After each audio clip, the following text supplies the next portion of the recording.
Could I actually be done by 45? Free to stop trading your hours for a paycheck? Type that question into the internet and you get two answers. Both are lies. The first crowd says no, come back when you're a doctor. The second crowd, usually trying to sell you something, says of course you can. Just buy the right stocks and let it compound. The real answer is yes. You can retire at 45 on 70 grand, but it comes down to a single number, and that number has nothing to do with your salary and nothing to do with which stocks you pick. Most people never even look at it. Here's why almost every answer to this question is wrong. People argue about the wrong things. They argue about income. Is 70,000 even enough? They argue about returns. They'll burn an hour debating index funds versus picking individual companies. None of that is the lever. I'll prove it to you in a minute with two people earning your exact salary who end up retiring almost 20 years apart. The only thing different between them is the one number. But before the lever, you need the target. You can't aim at retire at 45. That's a feeling, not a plan. You need the actual dollar figure that buys your freedom. So let's build it. Retirement is one idea. You've saved enough that your money pays your bills instead of your boss does. The standard rule of thumb for how much that takes is the 4% rule. It says you can pull about 4% of your invested savings every year, adjust it for inflation,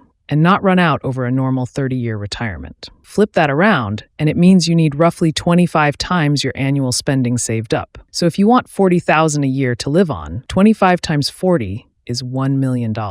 That's the number everybody quotes. But here's where the honest part kicks in, because you are not retiring at 65, you're retiring at 45. Your money might need to last 40, 45, maybe 50 years. Over a stretch that long, 4% is a little too aggressive. One bad decade early on can sink you. The safer figure for retiring this early is closer to 3.5%, which means you need more like 28 times your spending, not 25. Let's keep it concrete. Say you've trained yourself to live a genuinely good, lean life on around $30,000 a year. 28 times 30 is about $840,000. Rounded off, you're aiming somewhere between $800,000 and $1 million, depending on how cautious you want to be and where you live. The only question left is whether a $70,000 salary can carry you there in 20 years. And that's where the one number finally shows up. When most people hear, I need to build 800 grand, their brain jumps straight to two ideas: make more money or get better returns. Both feel right.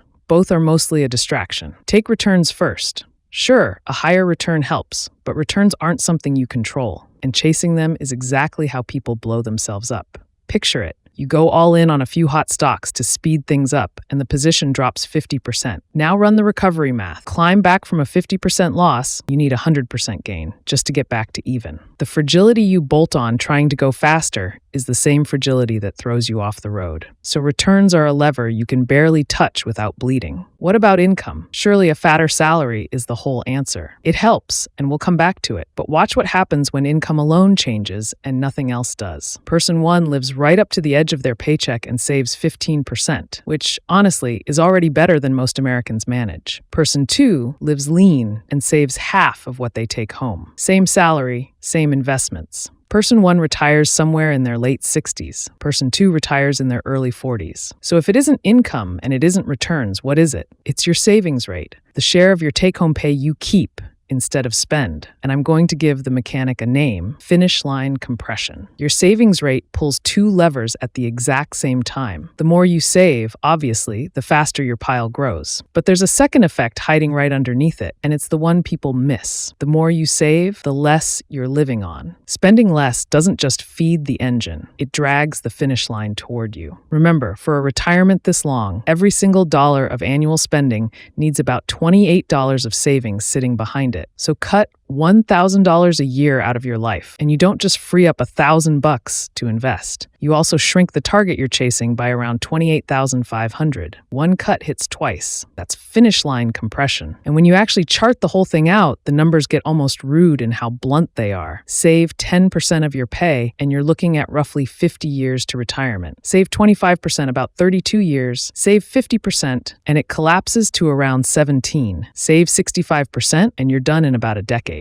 So let's drop you back into it on 70,000. After taxes, and this swings with your state, you're taking home somewhere around $55,000. To retire at 45, starting in your mid-20s, you need a savings rate of roughly 45 to 50%. Start at 30 instead, and it climbs toward 55. 50% of 55,000 means you're putting away about 27,000 a year and living on the other 28. For perspective on how hard that is, the average American household spends about $78,000 a year. That is the real wall. Your willingness to build a life you genuinely like on about $28,000 a year. In a lot of the country, that's tight but doable. In Manhattan or San Francisco, forget it. Which is exactly why the city you live in is one of the biggest early retirement decisions you'll ever make. So the honest answer to can I retire at 45 on 70 grand is yes. Now, living on $28,000 for 20 straight years sounds brutal, and I'm not going to sit here and pretend it isn't a big ask. So here's the part that makes it human again, the second lever, the one that works with your savings rate instead of against it. Raise your income and do not raise your lifestyle to match. That's the whole game. If you push that 70 up to 95 over a few years, and you keep living on that same 28 or 30,000. Now you're saving 40-some thousand a year. Your rate is past 60%, and that 20-year timeline starts caving in toward 12 or 13. Every dollar of new income you refuse to spend goes straight onto the fire, and finish line compression does the rest. Live lean now while you're young and it's easiest. Attack your income hard for the next 5 to 10 years, and let the gap between what you earn and what you spend